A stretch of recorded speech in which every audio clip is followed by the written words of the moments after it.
নমস্কাৰ বন্ধু বান্ধৱীসকল, আপোনালোক সকলোকে মোৰ ইউটিউব চেনেলৰ পৰা স্বাগতম জনাইছোঁ। আশা কৰোঁ সকলোৱে ভালে আছে। আজি এই ভিডিঅ'টোৰ যোগেদি মই আপোনালোকৰ লগত আলোচনা কৰিম এটা গুৰুত্বপূৰ্ণ বিষয়। আপোনালোক হয়তো বহুত দিনৰ পৰা আকৌ নতুনকৈ চাকৰিৰ নটিফিকেশ্যনৰ বাবে অপেক্ষা কৰি আছিলে। আপোনালোকৰ অপেক্ষাৰ অন্ত পৰিল। অসম চৰকাৰৰ DHS ডাইৰেক্টৰেট অফ হেল্থ ছাৰ্ভিচেছৰ তৰফৰ পৰা 191টা 191টা নন টেকনিকেলৰ পদ মুকলি কৰিছে। আপোনালোকে এই পোষ্টসমূহৰ বাবে আবেদন কৰিব পাৰিব আৰু এই পোষ্টসমূহৰ বাবে আবেদন কেনেকৈ কৰিব, কিমানটা পোষ্ট আছে, আপোনালোকৰ কি কি কোৱালিফিকেশ্যন লাগিব, গোটেইখিনি মই এই ভিডিঅ'টোৰ যোগেদি আলোচনা কৰিম। আপোনালোকে শেষলৈকে চাই থাকিব। ইয়াতে চাব পাৰিছে যে DHS আছাম ৰিক্ৰুটমেণ্ট 2025। ইয়াতে 1 নম্বৰত যিটো পোষ্ট আছে এইটো হ'ল হেল্থ এডুকেটৰ। ইয়াত টোটেল 78টা পোষ্ট আছে। ইয়াতে আকৌ পোষ্টৰ কেটাগৰীখিনি ভগাই ভগাই দিয়া আছে। ইয়াতে আপোনালোকে চাব পাৰিছে যে আনৰিজাৰ্ভৰ কাৰণে 40টা, তাৰপিছত SC কাৰণে 5টা, STP 8টা, STHৰ বাবে 4টা, OBC MOBCৰ কাৰণে 20টা পোষ্ট আছে আৰু OBC MOBC tea tribes and আদিবাসীৰ বাবে এটা পোষ্ট আছে। ইয়াৰ পিছত যিটো পোষ্ট ইয়াতে দিয়া আছে জুনিয়ৰ এছিষ্টেণ্ট বা ইয়াকে একাউণ্ট এছিষ্টেণ্ট কাম LDA বুলিও ক'ব পাৰি।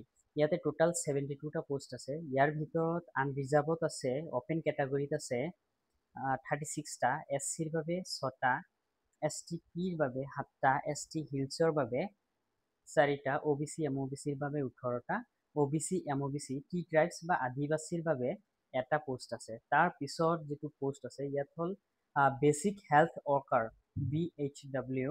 ইয়াতে টোটেল 41টা পোষ্ট আছে।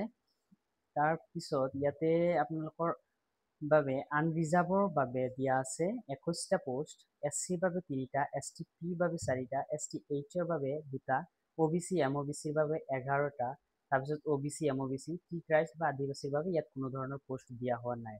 তো এতিয়া আমি চাওঁ যে ইয়াত পে স্কেলটো কেনেকুৱা ধৰণৰ আছে। আপোনালোকৰ 1 নম্বৰত যিটো পোষ্ট আছিলে হেল্থ এডুকেটৰ, ইয়াতে আপোনালোকৰ 14,000ৰ পৰা 70,000 পে স্কেল থাকিব আৰু গ্ৰেড পে থাকিব 7,600 টকা। তাৰ পিছৰ পোষ্টটো জুনিয়ৰ এছিষ্টেণ্ট বা LDA, ইয়াত পে স্কেল চেম, ইয়াতে গ্ৰেড পে আছে 6,200 টকা। তাৰপিছত বেচিক হেল্থ ৱৰ্কাৰত আছে আপোনালোকৰ গ্ৰেড পে 5,600 টকা।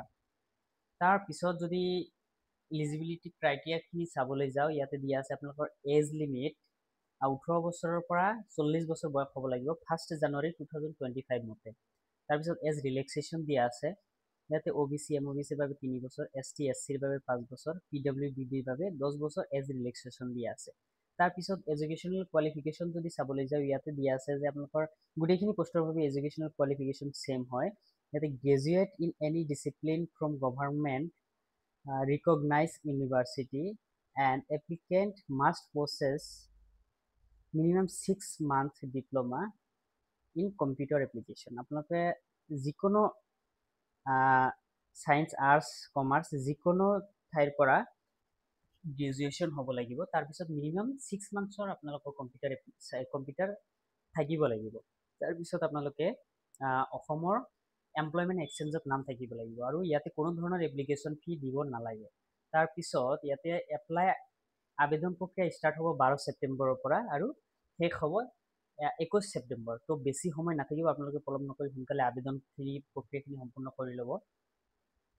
আজিৰ ভিডিঅ'ত এইখিনি আছিলে। যদি মোৰ ভিডিঅ'টো আপোনালোকৰ ভাল লাগে অনুগ্ৰহ কৰি চেনেলটো ছাবস্ক্ৰাইব কৰিব আৰু মোৰ ভিডিঅ'টো আপোনালোকৰ বন্ধু বান্ধৱীলৈ শ্বেয়াৰ কৰিব, যাতে সকলোৱে যিসকলে চাকৰিৰ বাবে অপেক্ষা কৰি আছিলে সকলোৱে এই পোষ্টসমূহৰ বাবে আবেদন কৰিব লাগে। তো ধন্যবাদ সকলোকে।